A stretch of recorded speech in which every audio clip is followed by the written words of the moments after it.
안녕하세요. 요한계시록 1장 4절에서 8절에 대한 분석입니다. 네, 안녕하세요. 자, 솔직히 한번 얘기해보죠. 요한계시록 하면 머릿속에 뭐가 제일 먼저 떠오르세요? 아무래도 용, 짐승, 불바다. 그렇죠. 거의 공포영화 예고편 같잖아요.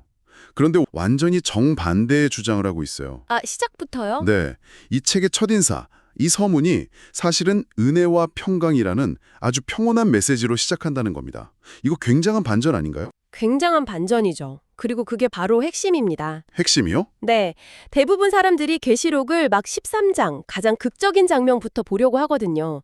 근데 그건 영화를 클라이맥스부터 보는 거랑 똑같다고 말해요. 아, 이 첫 8절, 이 서문을 제대로 이해하지 못하면 뒤에 나오는 거 모든 환상들이 그냥 귀괴한 이미지의 나열이 될 뿐이라는 거죠. 일종의 관점을 잡아주는 안경 같은 거군요. 바로 그겁니다.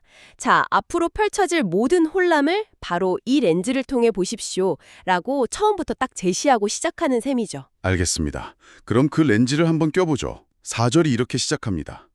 요한은 아시아에 있는 7교회에 편지하노니 네. 굉장히 평범한 편지 서두 같아요.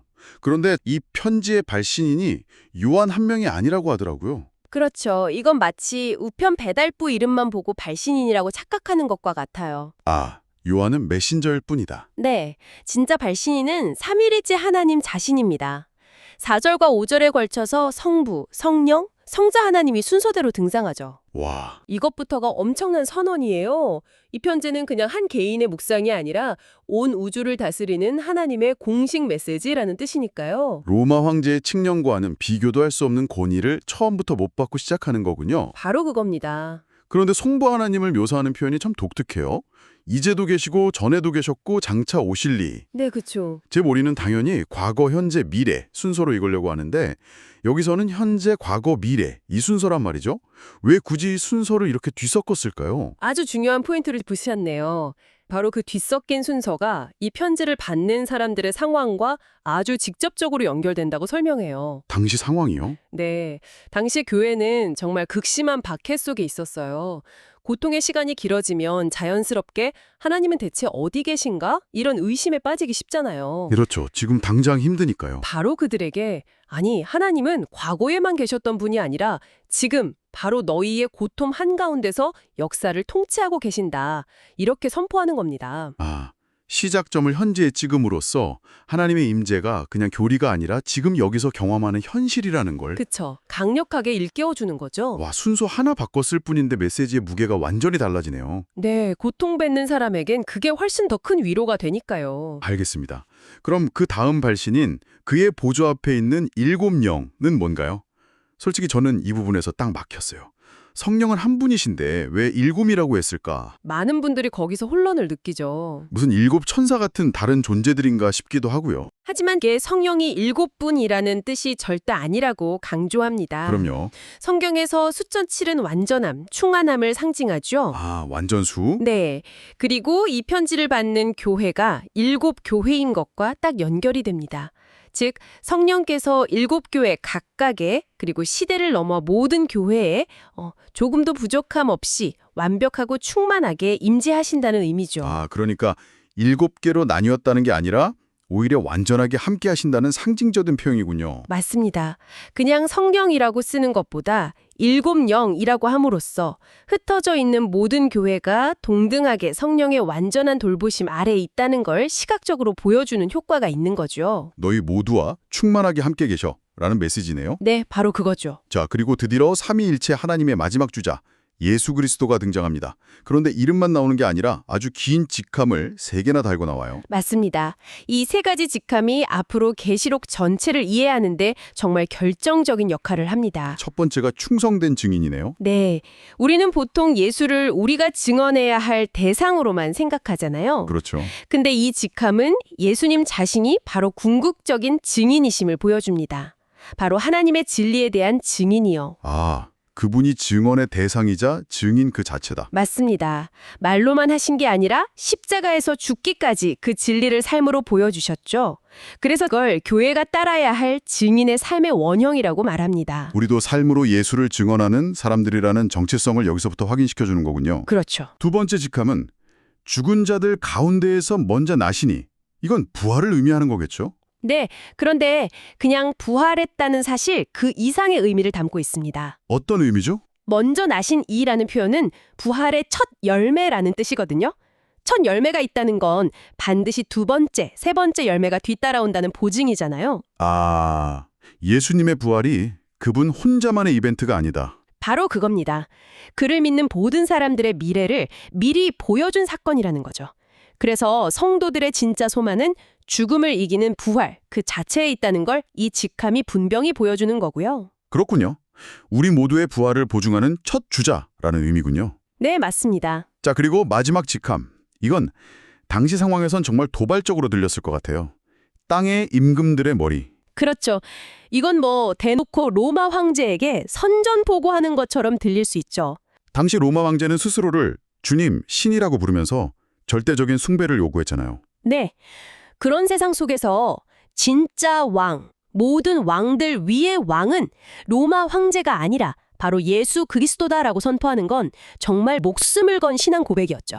그런데 아주 중요한 통찰을 하나 제공하더라고요. 어떤 거죠?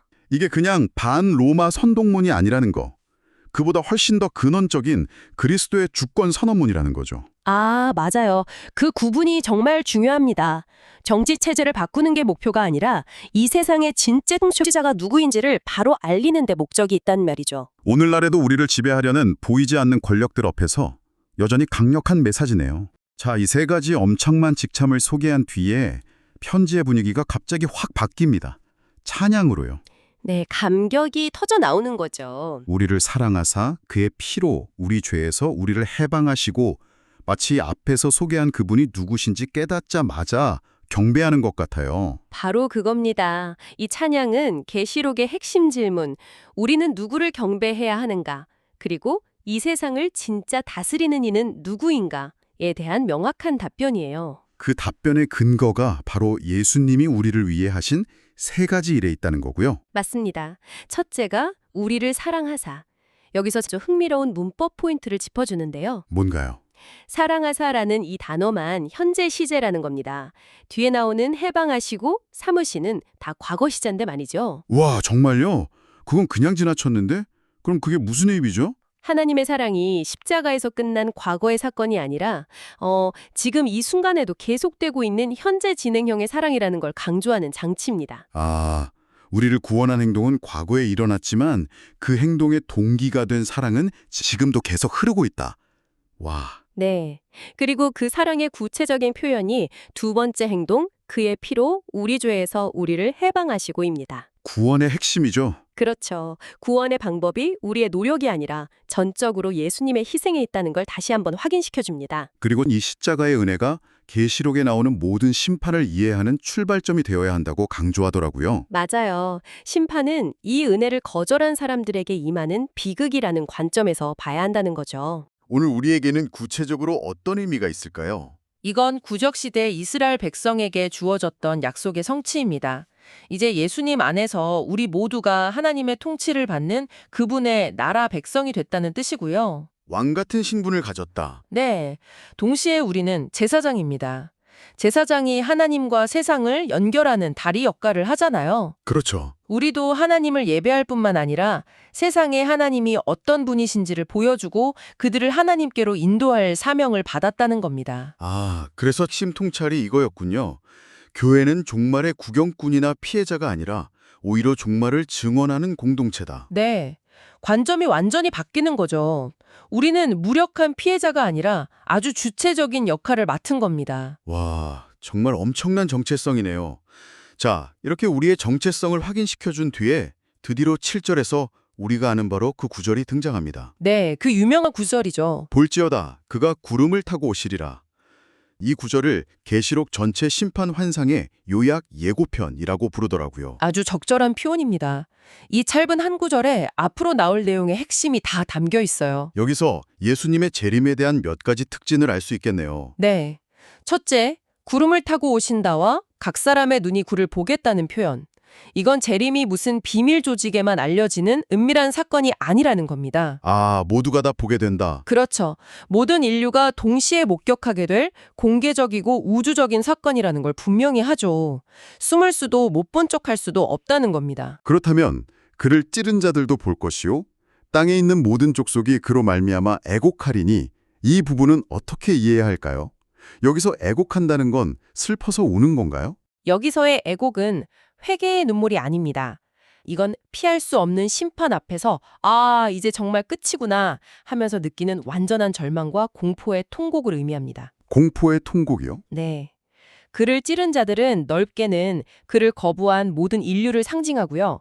즉, 재림이라는 하나의 사건이 보는 사람에 따라 전혀 다른 의미를 갖게 된다는 걸 보여주는 극명한 대비죠. 아, 믿는 자들에게는 구원의 완성이지만 믿지 않는 자들에게는 심판의 날이 된다. 네, 같은 사건, 다른 반응.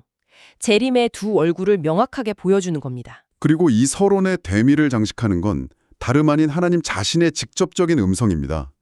8절에서 갑자기 화자가 바뀌잖아요. 맞습니다. 하나님이 직접 말씀하시죠. 나는 알파와 오메가라, 전능한 자라. 마치 이 모든 선언에 최종적으로 도장을 꽝 찍으시는 것 같아요. 네, 그걸 신학적 봉인이라고 표현합니다. 이보다 더 확실한 보증은 없다는 거죠. 알파와 오메가는 역사의 시작과 끝이라는 의미죠. 그렇죠. 헬라어 알파벳의 첫 글자와 마지막 글자니까요. 인간의 역사가 혼돈처럼 보여도 사실은 하나님의 계획 안에서 시작됐고 그분의 뜻 안에서 끝날 것이라는 선언입니다. 전능한 자라는 칭호에도 특별한 의미가 있을 것 같은데요. 물론입니다. 전능한 자, 헬라어로 판토크라토로는요, 당시 로마 황제 도미티아누스가 자기를 신격화하면서 사용하려 했던 바로 그 칭호입니다. 아, 세상의 권력자들이 탐냈던 칭호군요. 네, 그들 앞에서 성경은 아니다. 진짜 전능자는 오직 한 분, 주 하나님뿐이다. 라고 선포하는 겁니다. 와, 그래서 이 서론을 마무리하는 마지막 단어가 짐승이나 재앙이 아니라 전능하신 하나님이라는 점이 정말 중요해요. 이게 바로 우리가 계시록을 읽을 때 붙들어야 할 최종적인 현실이라는 거죠. 모든 혼란과 공포의 이미지들 너머에는 모든 것을 다스리시는 전능자의 주권이 굳건히 서 있다. 바로 그겁니다. 오늘 탐구를 정리해 보겠습니다. 우리는 요한계시록이 공포 영화가 아니라 평화의 메시지로 시작한다는 주장이 과연 맞는지 확인해 보기 위해 이 여정을 시작했는데요. 네, 그랬죠. 한 구절 한 구절 살펴보니 그 주장이 정말 맞다는 걸 알 수 있었습니다. 이 책은 불안과 공포가 아니라 지금도 계속되는 하나님의 사랑, 그리고 우리를 왕 같은 제사장으로 삼으셨다는 놀라운 정체성을 확인시켜주면서 시작하네요. 맞습니다. 핵심 메시지는 이거예요. 당신이 보고 있는 세상은 통제불능 상태처럼 보일지 몰라도 결코 그렇지 않다는 것. 하나님의 주권은 흔들리지 않는다. 네, 이 철인사는 고난받는 교회에게 두려움이 아닌 은혜와 평강을 주기 위해 기록된 언약적 선언인 셈이죠. 그렇군요. 무서운 이야기에 앞서서 독자들을 안심시키고 흔들리지 않는 반석 위에 먼저 세워주는 거네요. 네, 맞습니다. 자, 이제 이 모든 것을 당신의 삶으로 가져와 볼 시간입니다. 교회가, 즉 당신이 종말의 구경꾼이나 피해자가 아니라 세상을 향해 하나님의 뜻을 선포하는 왕 같은 제사장이라고 말했습니다. 네, 아주 중요한 정체성이죠.